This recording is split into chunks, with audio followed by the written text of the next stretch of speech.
Hey guys, what's going on? It's Talk Force TV. We're all here for another Red and White show tonight. We've got the one and only. Yes, kind of have to stop the part-time title for this week. Just because we've been on more than one show. Well, potentially be on more shows this week than normal. It is the one and only Mr. Second Team Barnsley fan, Luke. Yes, good evening, Dan. Good evening, everyone. I'm jumping in with the Barnsley joke quite early tonight. I've noticed. Yeah. So then, I know you spoke about the Saturday's game in extreme length yesterday, but um, how do you how do you feel about it now? I feel exactly the same way as I felt yesterday, to be honest. We just were too defensive after they went down to 10 men. Samba needed to do better on their second goal. The right back did well. Zinkernagel did well. So basically, the signings did well. The players that were already there, the sprinkling of them were okay, but most of it was lackluster. The managers, in my opinion, on a very fine line going into the Blackburn game, and you know, I just think we need to find a way of gaining more goals because otherwise we're going to do absolutely nothing. I'm going to touch upon the manager in tonight, so a lot more than Finny, because that's been quite a bit of like not speculation, but it's more fans getting their opinion out a lot more on social media that Chris Hughton isn't the man for a job, and that a lot of fans are saying that it is time for him to go. But I completely realise why don't we give him the time to get things right? I mean, how do you taken it? I don't think that if you give Chris Hughton until this time 10 years later, he'll get it right. Because in my opinion, it isn't the pieces anymore. Mm. Because you had a back line which was decent. You're not telling me that Jordan Gabriel, Tobias Figueiredo, Scott McKenna, and Jordi Asai Tutu cannot defend against a team like Bournemouth. If you then had some impetus to go forward, because it was evident that when you attacked Bournemouth, they were scared. But we stopped doing it.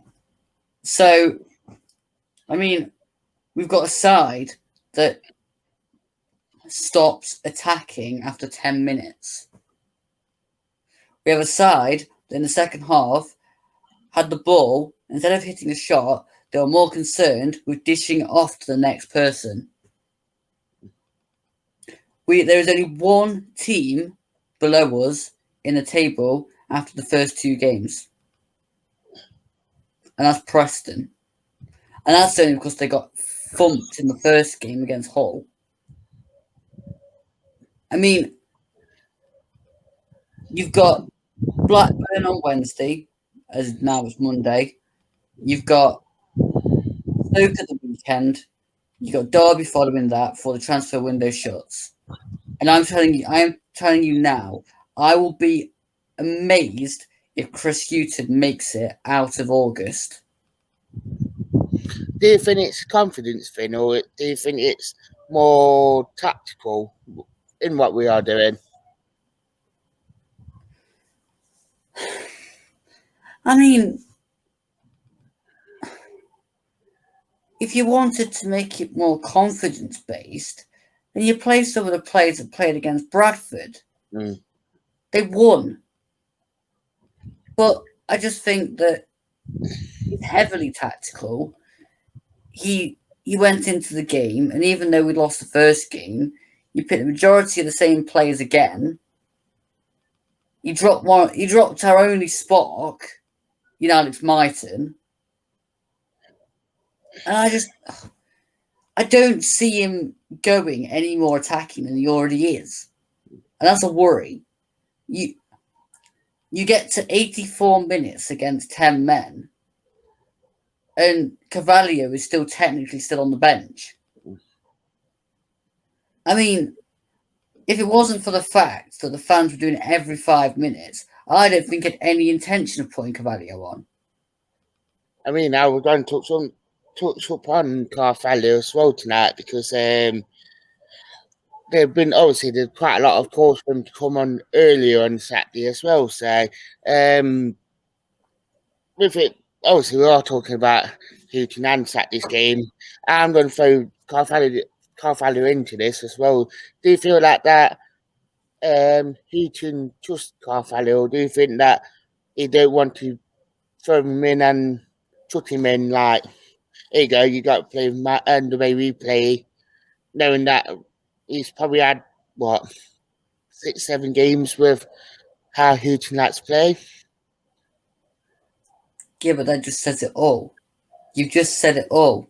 He's not playing Carvalho because Carvalho's got to get used to how he plays. Why can't Hughton work to the strengths of the squad he's got? Why does it have to be that the players have to adapt to him?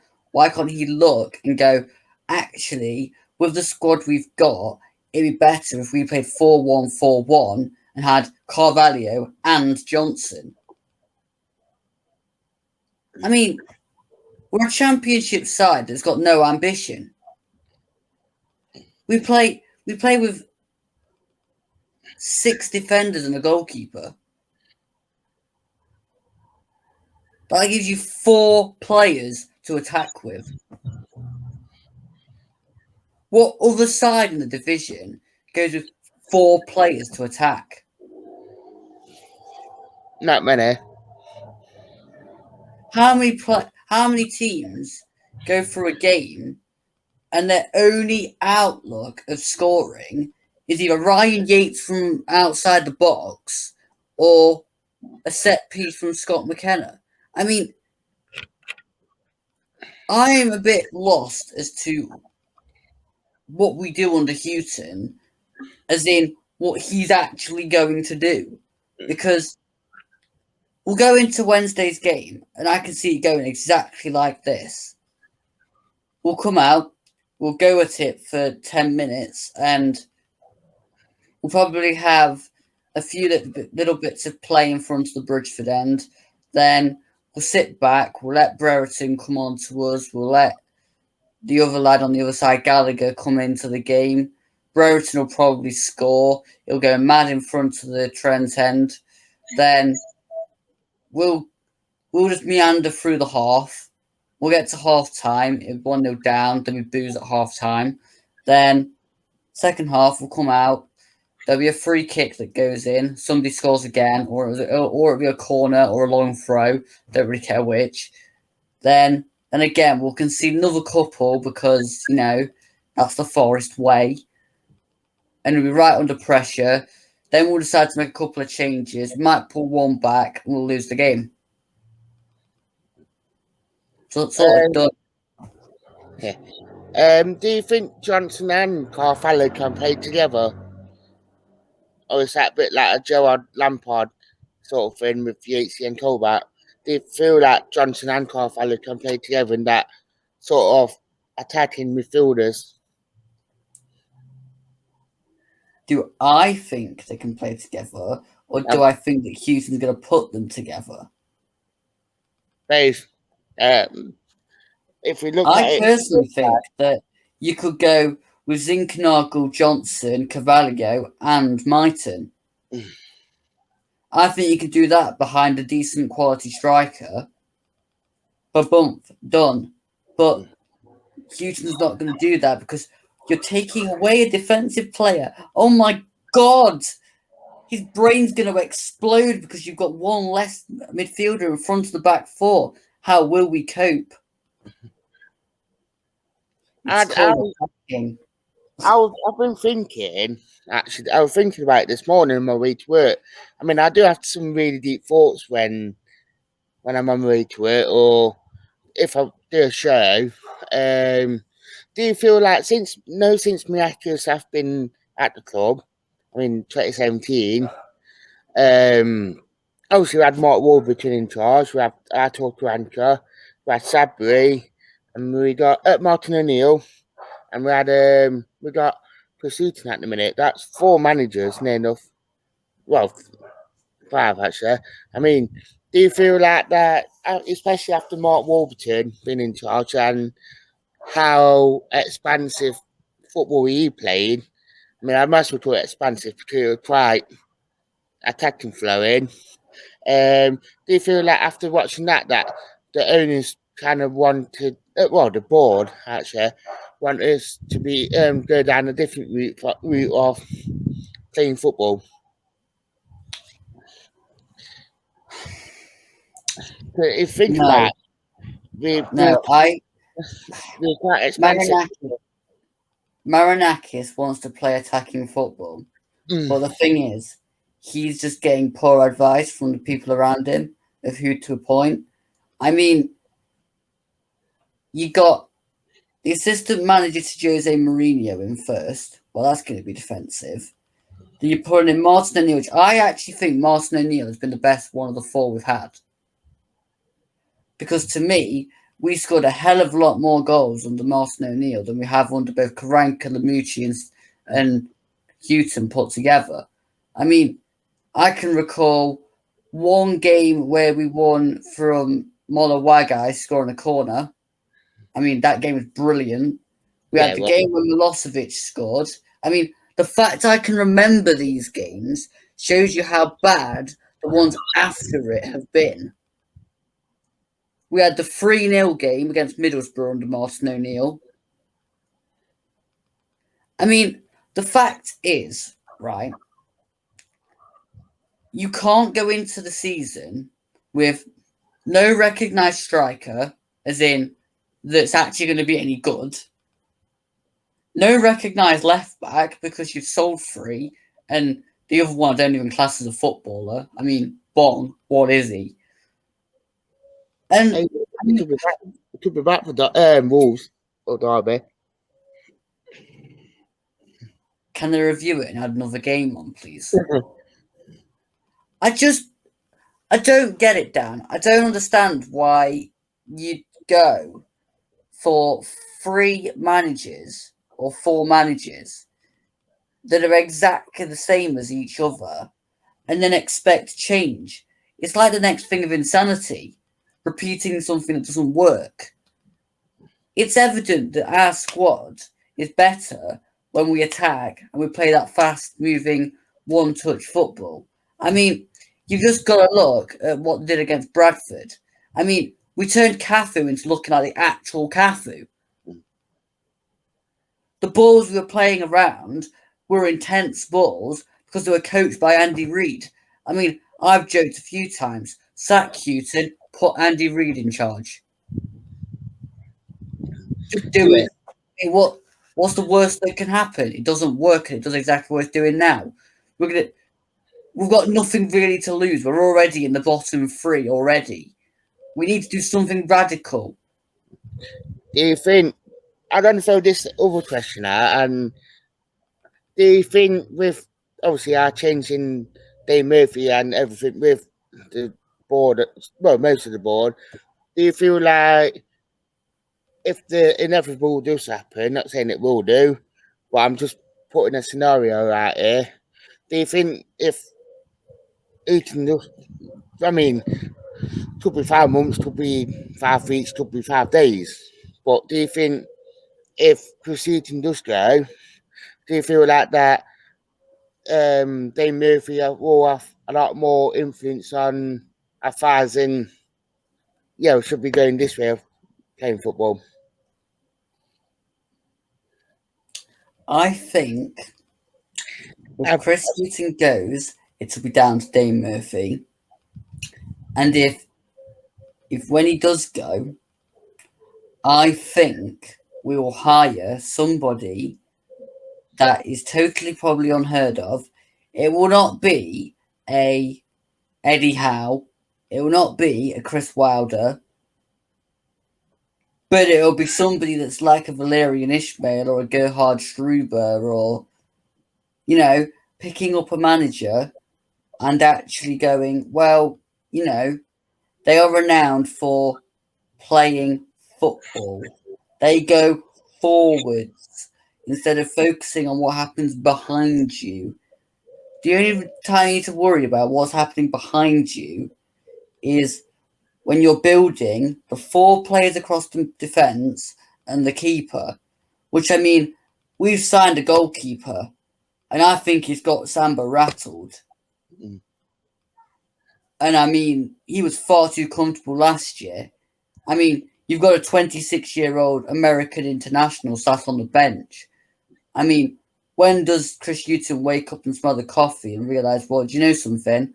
Maybe we start the international American goalkeeper and drop Samba. I mean, these are the things that fans can see from sitting behind a goal. I mean, we we sit in the Bridgeford end, so we get the kind of down pitch kind of viewpoint.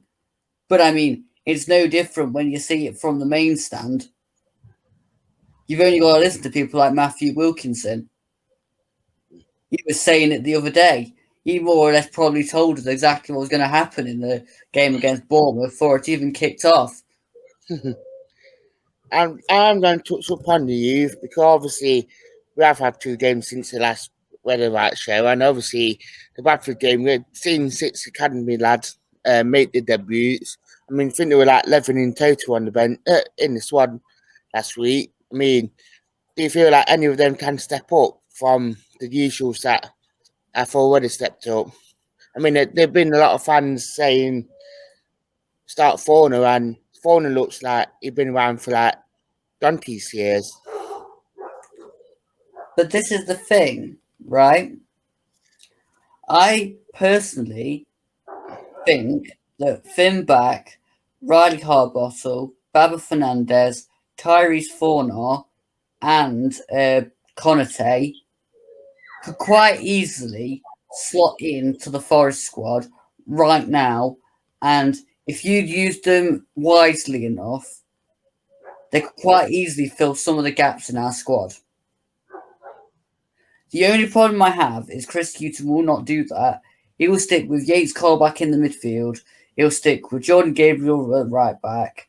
He'll have Figueiredo and McKenna in the centre of defence position. And the players that are out wide will be out wide. Yeah. As well, I'm going to touch upon the next 2 games because I've got another 2 more games this week. I've got Blackburn on Wednesday and Stoke away on Saturday. I mean, both will be very tough games. I mean, Tony Mowbray's been at Blackburn since forever, since 2017. Mark O'Neill's been at Stoke for nearly enough 2 years now, so they've both been there for many years. How do you feel we will go against them two? I mean, Bradford. Blackburn is a must-win game. Don't win that, and I think Dane Murphy will be making a very, very difficult decision on Chris Hughton's future. And you can't really say a lot on the Stoke game. You have no idea what the implications of Bradford are. Yeah. And how do you feel about Stoke? I can't comment on Stoke because I don't know what the implications of Blackburn are. Fair enough. But yeah, it will be a very, very interesting week to say the least. On what I mean, next 2 games could even kickstart our season. So who knows? I mean, we could go to Stoke and beat them. We could. It's a possibility, but I mean, yeah, okay. I don't have the optimism. Do we have any transfer rumours to talk about, Dan? Not really. I would going to touch up a little bit on transfers because Bakary has finally, I'm going to try and put it a little bit more polite way. Bakary has left the club to join the Cyprus, so that's another one of the so-called bomb squad, as we call it. Joe Worrall's been linked with a move to Southampton, because they're centre half going to Leicester apparently. So it seems like this Joe Worrall transfer debacle just on set to continue. How do you feel about them? Basharu going to Ammonia Nicosia in Cyprus probably was the most predictable thing that was going to happen in the whole window. It gets us a bit more wage budget back. We're not. We We weren't going to use him, so you know. At the end of the day, I'm not gonna miss him. My feature's gone of when will we see Basharu? Well, we won't. So yeah, at the end of the day, it's another one of those confusing transfers that Forest make to go in the who was he book alongside the likes of João Teixeira and Abdoulaye Diallo. Anyway, moving on, Joe Worrall. I just think that, to be honest, I've reached a stage where just for the life of me, just either offer him a new contract or just sell him. Because, in my opinion, it's obvious the uncertainty is going to do neither Forest nor Joe Worrall any good if it goes on until deadline day. yeah. You're going to need to know exactly what the state of play is.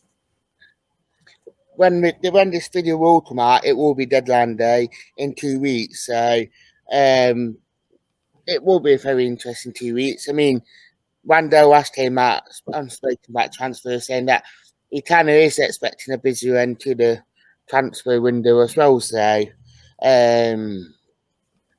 could it mean Forest could be that little bit more productivity, or could it be we probably let a couple of rest of our bomb squads last untracked fees go out on loan? I think that our deadline day will be absolutely chaotic as hell. We'll probably end up doing about 20 videos throughout the day. You'll probably be renting me out to just go live on your channel every 5 minutes. And I might work on that morning deadline day, so it'll probably be an early show. Then after that, it's going to be probably tea time and seeing that through. you do realise, though, Dan, I will probably be able to hook up. I'll be probably looking at as many devices as possible to say, if you want me to do, I'll talk to you about deadline day off air. You don't need to bore your viewers with it. But I mean, the other ones I've seen are Tom Holmes, Morgan Rogers. I forgot about Tom Holmes, Martin Rogers as well, and Buchanan. Apparently we've put a bid in for him as well, and both of them. Well, them three seem to have gone quiet since the weekend because obviously Rogers was seen at being at City Ground on Saturday, and the two bids that meant to gone in yesterday for Buchanan and Holmes. Nothing really been said since then. I mean, they've been saying that, especially the Buchanan one, it's been saying before an hour after the bid gone in that had been rejected. So could it mean that the quietness means that we're doing something? Personally, I've read that the Buchanan one was old news that was just recycled. It was the second bid we'd already put in at the start of the month that was rejected, that somebody just decided to put out again, and everyone latched onto it. As for Tom Holmes, I mean, that could be the replacement for Joe Worrall. I did read a tweet about that earlier. Morgan Rogers, I mean, it was definitely a red shirt he had draped over his shoulders. Yeah, I'm wondering, whether they're going to do that stupid thing that they did with Ethan Hawthorne, where we record all of our shows for the day, and then at 10:30 in the evening, they go, "Oh announced. yeah, and at the weekend we did this." Yeah, if I was talking about. I just reckon, there'll be a couple that come out of the woodwork, and you just think, "What?" But at the same time, you're starting to see teams like Liverpool and City and United and Chelsea let out their youth players. I mean, Mm. Blackburn have put in a bid for Philip Sandler. They've just got somebody else in from Liverpool. So, you know, I personally reckon that it's going to do this. We're going to get to the deadline day, and then we're just going to be receiving news all day, and I'll have to set up about 4 different streams and have them all going at the same time, and we'll be literally working my absolute backside off. Yeah. I forgot what I'm saying there. I, I'd like to say thank you to the one and only Lee for coming on. No worries. I enjoy talking to you, and I hope the viewers like listening to my little monologues. Yeah. And if you don't know, yes, got Barnsley pictures in the background. Hence why he sat like that. So I'd just get one in. Yes, Dan. Okay, Dan. Whatever you say, Dan. Yeah. So I'd like to say thank you for watching and goodbye.